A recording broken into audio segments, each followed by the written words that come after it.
They're not the Avengers. They're just a bunch of arseholes.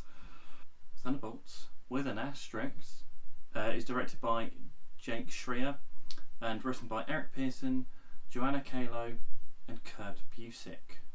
Starring Florence Pugh, Wyatt Russell, Sebastian Stan and David Harbour. Yeah, Thunderbolts was pretty good. Definitely a step in the right direction for Marvel. I thought it was a lot more enjoyable, a lot better film than Captain America Brave New World. That was just disappointing. That was just...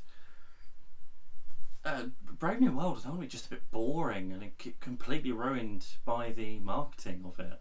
Like, if Red Hulk wasn't so marketed in that, would have been interesting, but because that's all you knew going in, that's all you waited for, it kind of ruined that film. But this one, I didn't really quite know what to expect. The easy comparison is Suicide Squad, or at least James Gunn's The Suicide Squad, but it's not that. This isn't a bunch of ne'er-do-wells who are thrown in together. They are on the fringes. They're outsiders. They're people on the fringes who aren't, let's say, as morally good as the Avengers or the Marvel heroes that have come before, but it doesn't mean their heart's not in the right place. The lead in this film is Florence Pugh, and she definitely carries the film. She's really good in it, and she probably gets the most sort of like depth and development and character in the film. Beyond her though, there's not really a lot of it. Her and I'd say Lewis Pullman. Lewis Pullman was actually pretty good too, and it was a really interesting sort of dynamic those two characters had, especially in how that developed. So a bunch of ragtag B-Avengers are put together to try and team up and save the world. All because of the meddling of Julia Louis-Dreyfus, who's pretty good. She does play an evil character quite well. She's a good actress, like there's no denying. It's not really what we've seen of her before, to be honest. But no, she's pretty good. I thought her assistant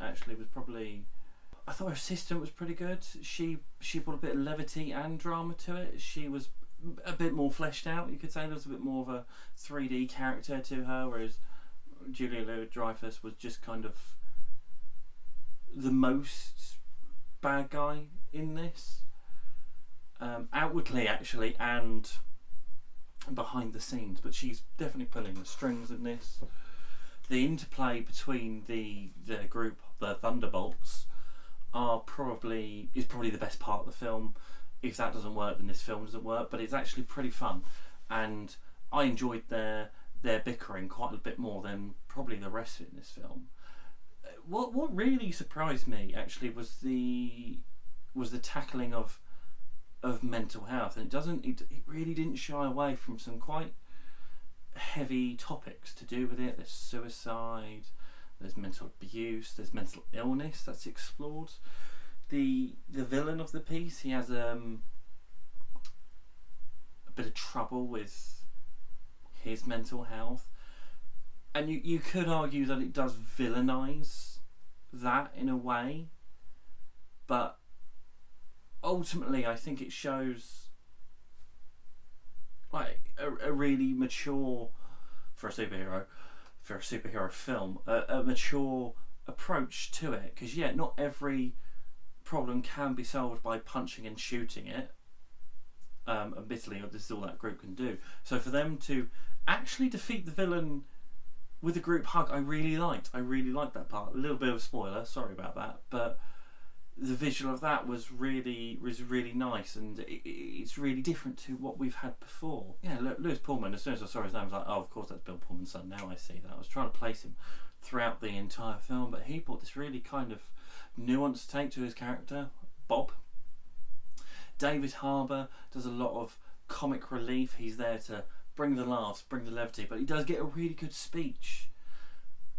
And his dynamic with Florence Pugh That's really nice. That's really well explored as well, actually. Those two definitely have sort of the most material to grapple with, because you get people like Wyatt Russell, who is it's not too much there. It's not, you know exactly what his motivations are.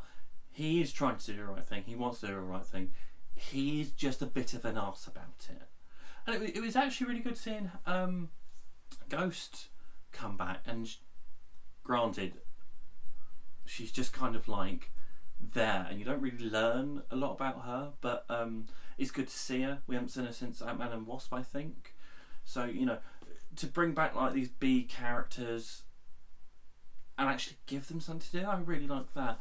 Taskmaster was wasted, completely pointless. She was wasted in Black Widow, and she was even more wasted here, if that's even possible. But they've really just crapped on that character and just not used them to their potential, to be honest. Really pointless them being in the film. Florence Pugh's character has a nice line, and it was like, all we do is punch and shoot, and they come across a character, a villain, or let's say villain with an asterisk, that they can't punch and shoot at. And that's you know, what do these people do? And all they know is pow, bang.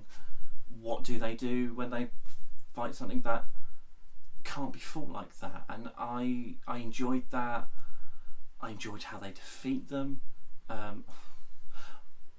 I enjoyed how they overcome the main issues on the film, especially with that story. I like to see a superhero film tackle mental health and mental illness in that way, where it's not just completely villainized and it's very black and white. They are the bad guy because they are not in control, sort of thing. I did enjoy that. There was a lot of shades of grey to this. Speaking of shades of grey, the film itself is very monochromatic. It's quite drained of colour, washed out, I would say. And especially at the end, where you have this metaphorical blackness take over. It's also a literal blackness. Visually interesting. What the bad guy does is, as an act with this darkness, is really visually interesting, but it honestly just looked like an overcast day in England. So to like me, it didn't look that bad, but you know, it's the American Sunshine State and everything. Horrifying, I am sure. Sebastian Stan isn't used a great deal. You can see Bucky's really struggling to fit in with this modern world still, and he's a congressman now, because you know, where'd you go from the Avengers? But he's definitely the bridge from the previous iterations to this new one, and he's pretty good. He gets a really good like Terminator hero moment, which I really enjoyed, and he's quite stoic compared to like the chaos of the rest of the Thunderbolts. So he brings a nice like levity and natural leadership to the group to sort of ground them a bit, especially when you have David Harbour. Ha ha, Red Guardian. You know, it's quite a nice dynamic that we don't get a lot of, but you know, there's room for more. It's fun. It is a fun film. It's a decent film. Like I said, it's a much better film. It's much more enjoyable, to say the least, than Captain America was, unfortunately. But it doesn't have a lot of energy. It doesn't truly have a lot of flavour. And when you've got the normal levity you expect in a Marvel film, it's not quite there. It could have done with a bit more, perhaps. It like I said, it's still enjoyable. I'm gonna be generous. I'm going to be generous and give it an 8. I don't know why I'm doing that. But yeah, no, definitely enjoyed it. Definitely worth seeing. You know, please give me a like. Please give me a share. Thumbs up. That's the thing, isn't it? I really need to work on doing something for this. But yeah, thanks for watching. Shut up and sit down.